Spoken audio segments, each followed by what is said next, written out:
So, as I said, we ran a series of workshops early this year with London boroughs, talking to them about their experiences of engaging communities on climate action. We all know that there's a whole set of challenges around engaging citizens and communities. We've got local authorities up and down the country declaring climate emergencies and committing to taking more and radical climate action. But every council in the country is constrained in terms of resources. And how do you find the resources to develop and implement citizen engagement work? Citizens' assemblies can be a really rich source of debate and engagement, and we'll be hearing later from Lambeth about what they're doing with their citizens' assembly. But for some councils, they told us that that's simply unaffordable for them. Sustainability teams in some authorities contain just one officer, and even relatively well-staffed councils may be working flat out to achieve ambitious zero carbon deadlines, which can squeeze the time available for consultation.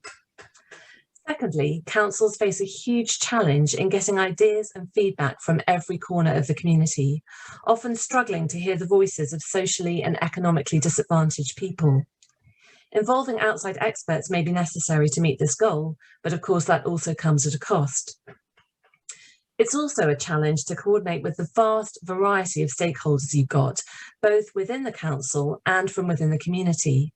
And you'll hear from some of our speakers later about how they've dealt with that.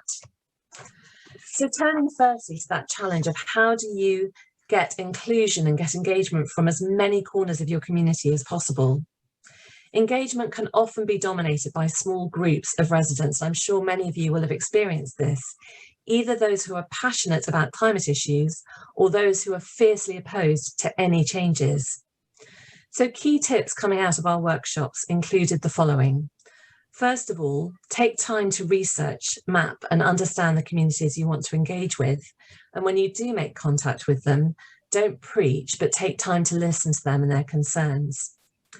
Think about ways to make climate change relevant to local people. So tailor the outcomes that would be most attractive to each group. For some groups, cutting carbon really isn't high on their list of priorities, but some of the co-benefits that might come from cutting carbon, whether that's improved air quality or jobs and economic opportunity, that might be really engaging for them. We've developed a whole toolkit around the co-benefits of climate action that can help you identify the appropriate co-benefits to publicise and to draw on for different communities. So we'll share a link to that with you now. You'll need to look for every network and avenue you can find to reach as many people as possible. So different local authorities told us about how they're using everything from faith groups to library notice boards, and how they really look for the well-connected individuals who can unlock access to specific communities. And they said it's really important to remember that every single person or organisation can open doors to further connections. Fourthly, it sounds obvious, but it isn't always apparent what people are actually being asked to do. So be clear what it is you want them to do. Are you looking for them to campaign, to help you shape policies and plans, or to actually carry out work on the ground? And you'll also need to have a plan for the long term. Who will continue the work and liaise with community groups once the initial burst of activity is over? And finally, council climate planning should be all about bringing diverse groups together. When people newer to climate issues meet with deeply engaged campaigners, make sure quieter voices have the space to be heard. So we're going to give you just a couple of examples of different local authorities and how they've successfully engaged with communities on climate action.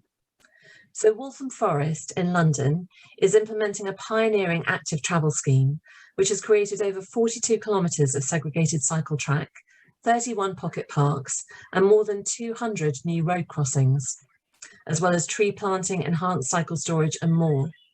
This has brought about a big improvement in air quality, and the life expectancy of children born in the borough today has risen by 6 weeks as a result. Working with residents has been central to the scheme, paving the way for controversial decisions such as road closures. I don't know what it's like in your area, but where I live in South London, I'm right on the boroughs of Lambeth, Southwark and Croydon. Road closures has become one of the most heated topics of conversation locally, and it seems to have completely overtaken house prices and schools and even the pandemic as the dinner party conversation of choice, and it gets incredibly heated. So one way that Waltham Forest engaged their communities on this was they actually ran live trials to allow residents to experience changes for a few days before responding to consultations. And they used the community engagement platform Commonplace to help the council gather feedback. They also used data to challenge assumptions that were blocking progress. For example, in one key street, businesses were adamant that 63% of their customers came to them by car, but actually residents said it was more like 20%. And the scheme has supported a diverse web of community groups, from Muslim cycle group Cycle Sisters to a children's BMX club and walking groups that are tackling loneliness amongst older people. Waltham Forest, by the way, was one of Ashden's winners a few years ago, recognised for their brilliant work in this area. And another previous Ashden winner is North Kensington, is Repowering, which together with Kensington and Chelsea Council has created North Kensington Community Energy. This is installing income-generating solar panels on community buildings and training young people and supporting the borough's low-carbon transition. As well as reducing carbon dioxide emissions by 46 tonnes a year, they've trained up 16 local young people and given them paid work experience.